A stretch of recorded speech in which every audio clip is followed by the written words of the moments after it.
Our basic aim, to make education free and accessible.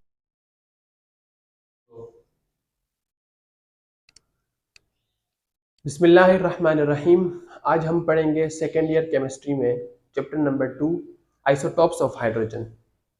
Elements का isotope होता है और आइसोटॉप्स के मतलब है कि same atomic number and different atomic masses. तो डेफिनेशन लिख लेते हैं आइसोटॉप्स की। डेफिनेशन क्या होगी? Same elements that have same atomic number and different atomic masses different होगा और एटॉमिक नंबर सेम होगा।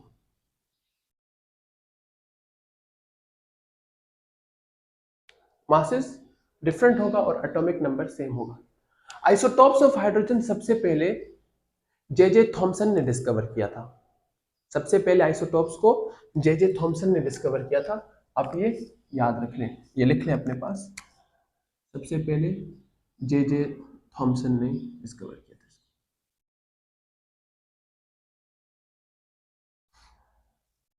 हमारे पास आइसोटॉप्स के जो हाइड्रोजन के जो आइसोटॉप्स हैं वो तीन हैं। एक है प्रोटियम, एक है ड्यूट्रियम, एक है ट्रिटियम। प्रोटियम हमारे पास होता है हाइड्रोजन जिसमें इसका एटॉमिक नंबर 1 हो और एटॉमिक मास 1 हो। हमारे पास ड्यूट्रियम होता है इसका एटॉमिक नंबर 1 हो, एटॉमिक मास 2 हो।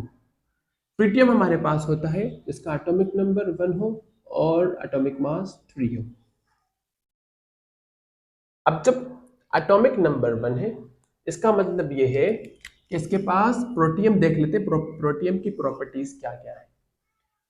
अगर एटॉमिक नंबर 1 है तो इसका मतलब है कि इसके पास एक प्रोटॉन है और एक इलेक्ट्रॉन है। जब प्रोटॉन एक है तो इलेक्ट्रॉन भी एक होगा। अब जब इसके पास एक इलेक्ट्रॉन एक प्रोटॉन है और एटॉमिक मास भी 1 है तो इसका मतलब ये हुआ कि जीरो न्यूट्रॉन, न्यूट्रॉन कुछ भी नहीं होगा, जीरो न्यूट्रॉन। इसको हम ऑर्डिनरी हाइड्रोजन भी कहते हैं, ऑर्डिनरी हाइड्रोजन।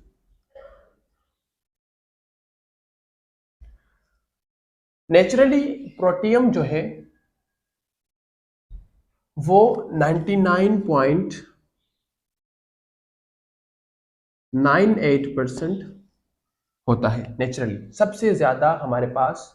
इसीलिए इसको हम ऑर्डिनरी हाइड्रोजन भी कहते हैं। 99.98% ही हमारे पास मौजूद होता है। उसके बाद है हमारे पास ड्यूट्रियम। ड्यूट्रियम में एक प्रोटॉन, एक इलेक्ट्रॉन और हमारे पास एक न्यूट्रॉन होता है। यहां पर न्यूट्रॉन का डिफरेंस आएगा और इसको हम हेवी हाइड्रोजन भी कहते हैं।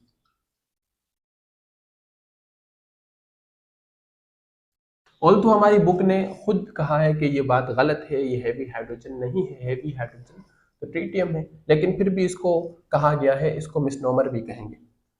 और ये है हमारी जो नेचुरली जो अकरिंग है, जो मौजूद होता है वो होता है 0.0516।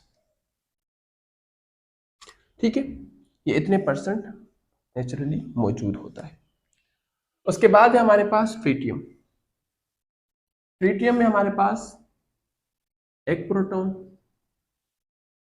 एक इलेक्ट्रॉन और 2 न्यूट्रॉन। इसको हम रेडियो एक्टिव हाइड्रोजन भी कहते हैं। इसमें रेडियो एक्टिविटी होती है। क्यों होती है रेडियो एक्टिविटी? इसमें रेडियो एक्टिविटी इसलिए होती है क्योंकि इसका न्यूक्लियस अनस्टेबल है। इसके पास बर्दाश्त से ज्यादा न्यूट्रॉन है न्यूक्लियस में। तो जब न्यूक्लियस में बर्दाश्त से ज्यादा न्यूट्रॉन है तो इसका मतलब यह है कि इसका न्यूक्लियस फटने लग जाता है, तो उससे रेडिएशंस बाहर आ जाती हैं।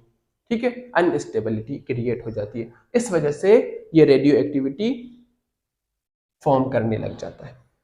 और नेचुरली अकरेंस जो है इसकी है वो है 4 एक्सपोनेंट -5%। स्टूडेंट्स, हमारे पास ये आइसोटॉप्स ऑफ हाइड्रोजन था, प्रोटियम, ड्यूट्रियम और ट्रीटियम। आपके पास क्वेश्चंस कैसे आएंगे?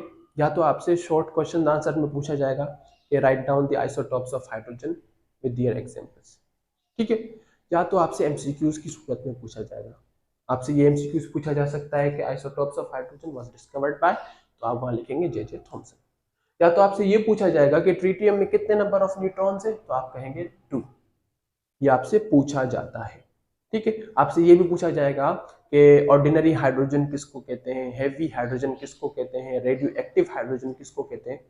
तो ये सारी की सारी चीजें मैंने पॉइंट की शक्ल में आपको बता दी है। अगर शॉर्ट क्वेश्चन आंसर में पूछा जाए तो आप इनको एक एक लाइन बना के लिखते कि protium has 1 proton 1 electron 0 neutron, it is also called ordinary hydrogen, ठीक है। नेचुरली अकरेंस इज 99.98, ठीक है। आप इसको नोट कर लें, नोट कर लें।